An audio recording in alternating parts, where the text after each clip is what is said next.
Alhamdulillah, Alhamdulillahillazi huwal khaliqul kainat. Asyhadu an la ilaha illallah biyadihil mahya wal mamat. Wa asyhadu anna Muhammadan abduhu wa rasuluhu sayyidul makhluqat. Allahumma shalli wa sallim wa barik ala sayyidina Muhammad wa ala alihi wa sahbihi hum kan nujum fi zulumat. Amma ba'd. Fa ya ayyuhal hadirun ittaqullaha haqqa tuqatih wa la tamutunna illa wa antum muslimun. Wallahu ta'ala fil Qur'anil Karim. A'udzu billahi minasy syaithanir rajim. Bismillahirrahmanirrahim. Rabbana absarna wa sami'na warji'na na'mal shalihan inna muqinun. Shadaqallahul azim. Hadirin sedang jemaah rahimakumullah. Pertama sekali, rasa puji syukur yang tak terhingga kita serahkan kepada Allah Subhanahu wa taala yang telah memberikan nikmat dan petunjuknya kepada kita semua, sehingga dengan nikmat dan petunjuk tersebut kita bisa hadir di masjid ini dalam rangka untuk melaksanakan sholat fardu Jumat secara berjamaah yang alhamdulillah sedang berlangsung. Kemudian belakang daripada itu, salawat dan salam senantiasa kita kirimkan kepada Nabi besar kita Muhammad sallallahu alaihi wasallam dengan lafaz Allahumma shalli ala sayyidina Muhammad wa ala sayyidina Muhammad. Bapak-bapak, saudara-saudara tamu Allah yang berbahagia. Baiklah, kami berjudul khutbah kita pada hari ini dengan judul ada 4 macam golongan yang dirindukan oleh surga. Kita awali khutbah ini dengan membacakan hadis Nabi yang berbunyi Bismillahirrahmanirrahim. Al-jannatu mustaqatu ila arba'atin nafar ta'lil Qur'an wa hafizil lisan wal mut'imil ji'an was sha'imina fi syahri Ramadan. Hadis riwayat Abu Daud dan Tirmizi, yang artinya surga itu merindukan 4 macam golongan. Golongan yang pertama dirindukan oleh surga adalah ta'lil Quran, orang yang membaca Al-Quran. Ini golongan yang pertama yang dirindukan oleh surga. Kita tahu Al-Quran merupakan salah satu mukjizat Nabi besar kita Muhammad SAW. Kita tahu Al-Quran merupakan kitab suci umat Islam. Kita tahu Al-Quran merupakan wahyu Allah yang diturunkan kepada Nabi Muhammad SAW melalui malaikat Jibril. Ayat Al-Quran yang pertama Allah turunkan kepada Nabi Muhammad dibawa oleh malaikat Jibril. Ketika itu malaikat Jibril turun dari langit ke bumi berjumpa dengan Nabi Muhammad SAW. Ketika itu Nabi Muhammad dalam keadaan ketakutan. Ketika itu Nabi Muhammad dalam keadaan menggigil. Langsung malaikat Jibril berkata, "Iqra ya Muhammad, baca wahai Muhammad."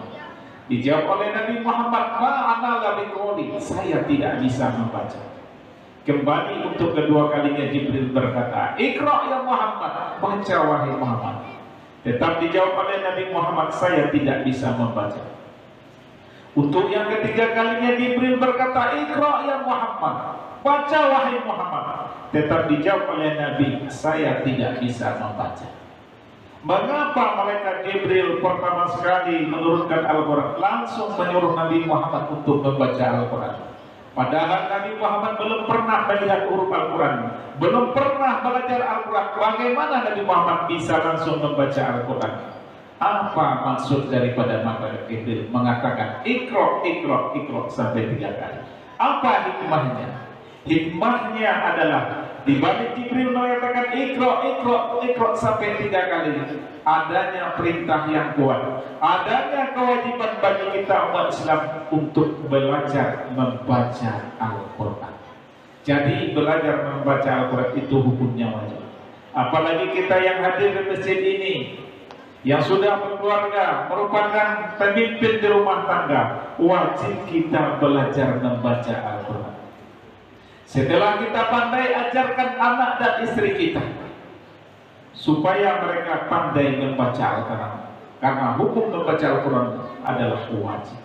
Kalau kita sibuk tidak bisa mengajar anak dan istri kita, kita sibuk bekerja, carikan orang yang pandai untuk mengajar anak dan istri kita belajar Al-Quran. carikan ustadznya, carikan guru ngajinya, karena memang ada kewajiban untuk belajar membaca Al-Quran. Apabila Al-Quran kita baca dengan baik dan benar, maka kita mendapatkan pahala. Kalau kita mendapatkan pahala, insya Allah termasuklah kita golongan yang pertama yang dirindukan oleh surga. Ini yang pertama.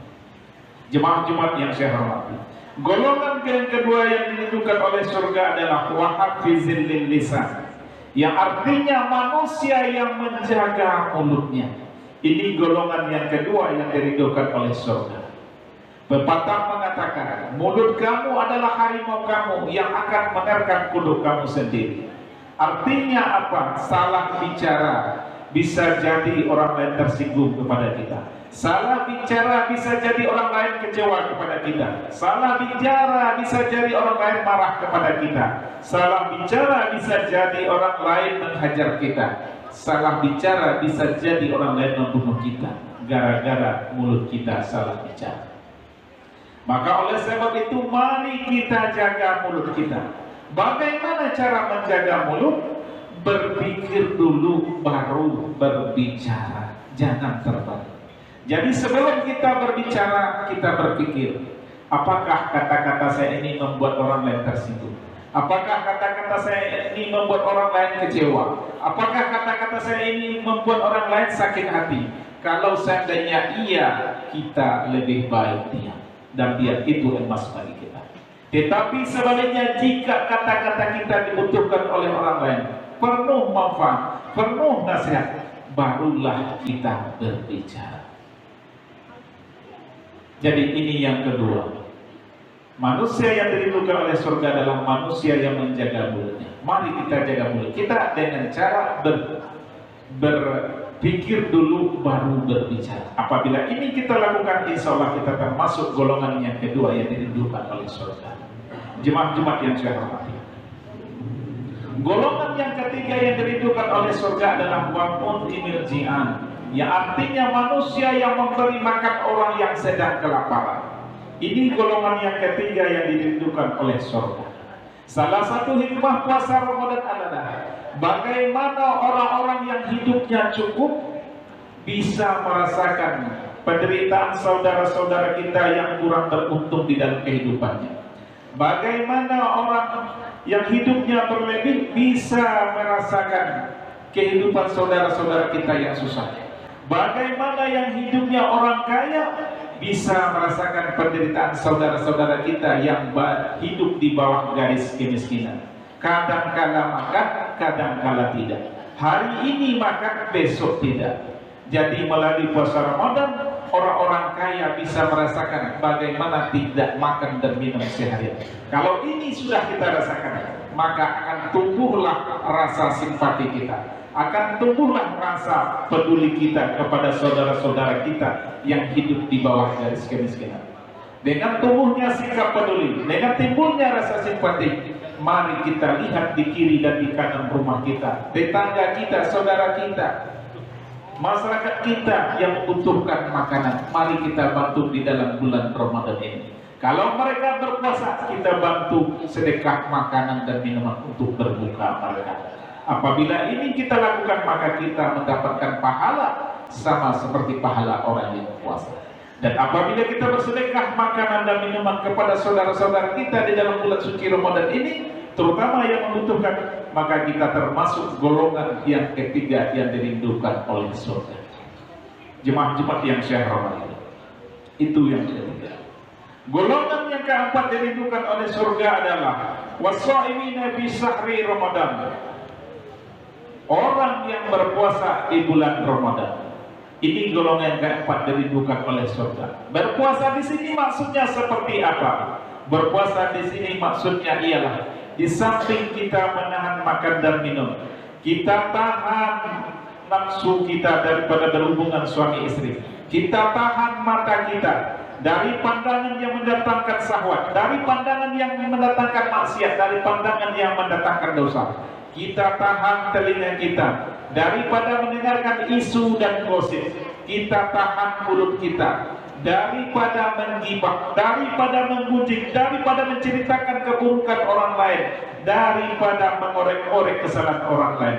Kita tahan tangan dan kaki kita daripada berjalan dan melangkah ke tempat maksiat, ke tempat yang mendatangkan dosa. Apabila ini kita lakukan, insya Allah puasa Ramadan kita diterima oleh Allah Subhanahu wa Ta'ala. Kalau puasa Ramadan kita diterima oleh Allah Subhanahu wa Ta'ala, maka kita termasuk golongan yang keempat yang dirindukan oleh surga. Jemaah Jumat yang saya hormati, Allah sudah menyiapkan pintu khusus di dalam surga untuk orang yang berpuasa Ramadan yang bernama Ar-Royan. Di Ar-Royan inilah orang yang berpuasa Ramadan masuk ke dalam surga tanpa dihisab, tanpa diproses. Dia masuk ke dalam surga seperti kilat yang menyambar. Begitu pintu Ar-Royan ini dibuka, masuklah orang yang berpuasa Ramadan di akhirat nanti. Maka setelah masuk orang yang berpuasa Ramadan ke dalam surga melalui pintu Ar-Royan, dan pintu itu ditutup, tidak ada lagi yang masuk. Bapak-bapak, saudara-saudara Allah yang berbahagia, cukup sampai di sini khutbah Jumat kita pada hari ini. Mudah-mudahan kita yang hadir di masjid ini termasuk salah satu 4 macam golongan yang dirindukan oleh surga, yang pada akhirnya surga sendiri yang mengundang kita untuk masuk ke dalamnya, surga sendiri yang menjemput kita untuk masuk ke dalamnya. Amin ya rabbal alamin. Barakallahu li wa lakum fil Qur'anil Karim wa nafa'ni wa iyyakum bima fihi minal ayati wa zikril hakim wa taqabbala minni wa minkum tilawatahu innahu huwas samiul alim.